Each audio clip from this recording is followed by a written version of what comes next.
يعني أنا بس بدي أفهم شغلة واحدة بس، شو قلة الثقافة والتهذيب يلي بتوصلك لمرحلة إنه أنت تنتقد طفل وتعيش عليه وتصطنع المثالية على طفل؟ شو النقص اللي أنت عايشه لتدعي إنه أنت مثالي وكتير منيح أمام طفل؟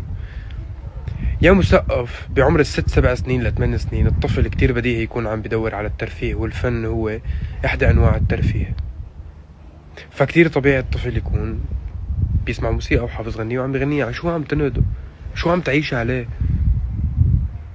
منطقي؟ انت حاس حالك انسان خلوق، انسان مهذب، حاس حالك انه شوفوني انا شو منيح انا لما كنت بعمره. انت شو كنت بعمره على اخلاقك على كبر؟ ما بعرف انت كنت بعمره او بعمره شو كنت عم تعمل صراحه. اخلاقك على كبر ورجتنا شو عم تعمل. فانا كتير بعتذر على هيك الضوء، كتير بعتذر على اللهجة الشديدة اللي عم بحكي فيها، ويمكن الطريقة مو أسلم شي، بس ما فيك تحاكي حدا يعني عم يحكي على طفل ويكب عليه أحكام بطريقة أسلم من هيك وألطف من هيك. خلينا انتقدني أنا قد ما بدك، أنا موجود. عود نقصك وعملت بدك إياه وقد ما بدك كب انتقادات، بس أطفال وخصوصا بحفلاتي ما يعني ما راح حاسبهم.